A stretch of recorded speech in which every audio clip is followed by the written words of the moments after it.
জাম খাইলে হবে, একটু রিস্ক লওয়া লাগবে। শেষমেশ তো মিথ্যে কথা দিয়ে তুলি ফেলালাম। মূলত এই জামগুলো বড় বড়। আর এদিকে আমার অবস্থা মানে পুরাই ঘামি শেষ, আর আমি আসার পর থেকেই শুরু করে দিয়েছি জাম খাওয়া। তো জাম খাচ্ছি, পরবর্তীতে বাথরুমে যাওয়ার পিছন দিয়ে জামই বাড়াবি। হালকা একটু কষ্ট। এই বছরে সবকিছুই খাওয়া হয়েছে, কিন্তু জামটা খাওয়া হয় নাই, যার কারণে চলে আসছে আম্মুদের এখানে, মানে চাষিদের বাসায়। আর চাষিদের এক গাছ আছে যে পেছনে, তো এই গাছে আর কি জাম খাবো। আর বর্তমানে আসছে হচ্ছে আমাদের পুরাতন বাসায়, তো এখানে আর কি আর দেখাইতেছি কোথায় আছি। এই যে আমার সামনে দেখতেছেন, তো এটা হচ্ছে আমাদের পুরাতন বাসা। এখন কেউ থাকে না, এখন ভূত থাকে। আর এই জায়গায় ঘুবলা হয়ে গেছে, মানে ঝড়ে বাতাসে আর কি পড়ে গেছে। আর এই যেটা হচ্ছে আমাদের পুরাতন বাসা। হ্যাঁ, এগুলো চাচা চাচির বাসা। আর মেনলি আজকে আমরা খাইতে আসছি এই গাছের জাম। ওই যে উপরে কত জাম পাইকে টুস হয়ে গেছে। তো চঞ্চল, এই বছর কি তো জাম খাওয়া হয়েছে? এবছর আমিও খাইনি। তো উঠে নাকি গাছে ওটা যাবে না, কারণ সব থেকে জারি জিনিস আছে ওইটা। মানে এই গাছে আর কি ভাজিল প্রচুর, মানে ভাইজিল যেগুলো বড় ডাই বলা হয়। অঞ্চল উঠতে ভয় পাচ্ছে, এখন আমাকে উঠার লাগবে। কি করার ভাই, জাম খাওয়া তো লাগবে। অনেক কষ্টের পর এখন উঠে বললাম, মানে গাছের মাথায় জাম গাছের। আর ওই যে পেছনে সবগুলো পাইকে এক কথা কালো মিসমিসে হয়ে গেছে। হ্যাঁ, পুরোটাই পাইকে গেছে। আগে ছোট কালে অনেক চুরি করে খাইতাম এইসব গাছে। আরেকটা গাছ ছিল সামনে, মানে পুকুর পাড়ের ওইখানে। তো এটা ছোট গাছ, হ্যাঁ, ওইটা অনেক বড় ছিল, তো অনেক চুরি করে খাইছি, অনেক বকাঝকা খাইছি। কিন্তু এখন ওইগুলো মিস করি, কারণ বকাঝকা করে আর চুরি করে খাওয়ার মজাই আলাদা। কিন্তু এখন দেখা যাচ্ছে অনুমতি নিয়েই খাই। আর এখন এগুলো আর তেমন খাওয়ার মতো মানুষ নাই। এই যে জাম, মূলত এই জামগুলো হচ্ছে খুদে জাম। আর একটা জাতের জাম আছে, মানে জাম 2-3 প্রকার হয়। আর খুদে জাম এগুলো হচ্ছে অনেক মিষ্টি, কিন্তু একটু কষ্টা। আর হচ্ছে বোম্বাই জাম আছে, ওইগুলো একটু বড়, কিন্তু এগুলো খাইতে ভালো লাগে, কিন্তু বেশি মিষ্টি এগুলো হয় পাকলে। এই যে পাইকে গেছে পুরাটাই, মানে একেবারে কালো মিসমিসি।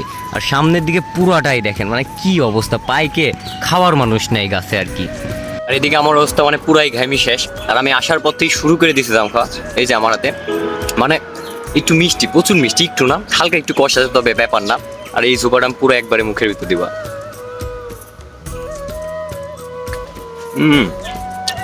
হালকা একটু কষ্ট, তবে মজা আছে ভাই, বিশেষ করে প্রচুর মজা। এই যে এই সাইডে পুরো থুকাই ধরে আছে, কিন্তু খাওয়ার মানুষ নাই। ভালো লাগছে। বছরের প্রথম জাম, তা আবার খুদে জাম, এগুলো একটু মিষ্টি হয়। যাদের গাছ আছে তারা জানেন যে খুদে জাম একটু মিষ্টি হয়। যাই হোক, এখন ওই যে ক্যামেরাম্যান উঠবে, খুব কষ্ট করে তাকে রাজি করাইছি যে হচ্ছে আসলে এখানে কিন্তু প্রচুর ভাইজিল। হ্যাঁ, ভাইজিলে প্রচুর কামড় আছে, তারপরে ওকে রাজি করাইছি। তো ওকে মিথ্যা তো বলছে, উঠছে। হ্যাঁ, নিচে উঠুক, ও ভাইজিলের কামড় খাবে প্লাস জাম খাবে। এই যে আমার ক্যামেরাম্যান টুকি, এদিক দেখা রে। শেষমেশ তো মিথ্যে কথা দিয়ে তুলি ফেলালাম। কয়টা এবার ভাইজিলের কামড় খাই দেখ। ও হচ্ছে মূলত ভারী মোটা মানুষ, উঠতে কষ্ট, তারপরেও যে এত দূর উঠছে, এই আলহামদুলিল্লাহ। কিরে, এই যে জাম খা। আর ওই যে নিচে আম্মুরা দাঁড়ায় আছে, ওই যে সব নিয়ে আসতে, মানে ওইটা দিয়েই আর কি জাম ধরবি, মানে জাম সব পড়ে যাচ্ছে, পাইকে যাচ্ছে। তো আর মূলত আম্মু বলার কারণ, এগুলো আমার চাচি, কারণ ছোটো থেকেই এদের কাছেই আমি মানুষ, এদের কাছে বড় হয়েছি, যার কারণে আম্মু ডাকি। ওই যে চঞ্চল এখন পাইরে খাচ্ছে। চঞ্চল, কি অবস্থা? ভালো মিষ্টি? তুই কাঁচা খাচ্ছিস যে। তো জাম খাইলে হবে, একটু রিক্স লওয়া লাগবে। মানে আমি একটু রিক্সের পুরো আছি, একেবারে মগ ডালের পুরো বসে আছি, আর এডি দিয়ে ধরে আছে সাপোর্ট হিসাবে, যাতে পরে টরে না যায়। এত জাম খাচ্ছি, জিবি লাল হয়েছে আল্লাহ পাকি জানে। এখন তো জাম খাচ্ছি, পরবর্তীতে বাথরুমে যাওয়ার পিছন দিয়ে জামই বাড়াবি। আচ্ছা, করে কষ্টা। তো এখন হচ্ছে এই যে আম্মুরা নিচে ধরে আছে, নিচে দেখা, মানে ধরে আছে, জাম ধরবি যাতে পরি যেন না যায়, হ্যাঁ, নষ্ট না হয়ে যায়। এদিকে দেখ, দেখুন আমি হচ্ছে ঝাঁকু দিব।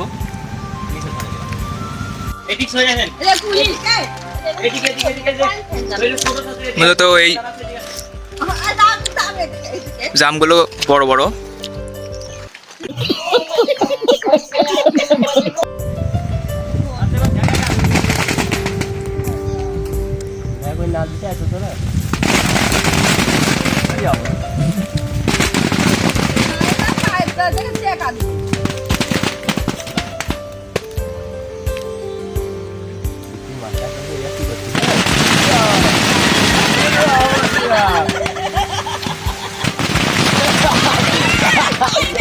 মরি গেল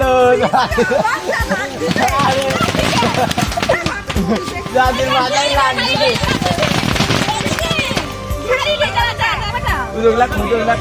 তো যাই হোক গাছে উঠছিলাম আর আমার অবস্থা দেখে বুঝতেই পারছেন যে কতটা কষ্ট করছি, পরিশ্রম করছি, ঘাম চুয়া চুয়া পড়ছে। এই যে মনে হচ্ছে মাত্র গোসল দিয়ে আসলাম। তো যাই হোক কষ্টের ফল মিঠাই, ওই যে এখানে পারছে আমরা সব ফুটতেছে। এই যে অনেকই নষ্ট হয়ে গেছে, মানে প্রচুর ছিল গাছে, প্রচুর নষ্ট হয়ে গেছে। তো এই যে আম্মুরা চাষিরা সবাই খুঁড়তেছে। আর মূলত আমরা বাঁচাইতে পারছি এইগুলা, প্রায় 10 কেজির কাছাকাছি হবে আর কি। এগুলো বাঁচাইতে পারছি, পলিসিন না ধরলে এগুলো পারতাম না, সব ফাইটে যাইতো, নষ্ট হয়ে যাইতো। আর এই যে নিচে কি অবস্থা, পুরা পড়ে ঝাইটিনি হয়ে গেছে।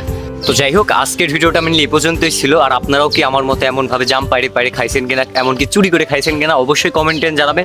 তো আজকের ভিডিওটা মেনলি এই পর্যন্তই ছিল। ভালো লাগলে লাইক কমেন্ট শেয়ার করবেন। দেখা হচ্ছে কোনো এক নতুন ভিডিওতে। সে পর্যন্ত সবাই ভালো থাকবেন, সুস্থ থাকবেন, নিজের খেয়াল রাখবেন। আল্লাহ হাফেজ।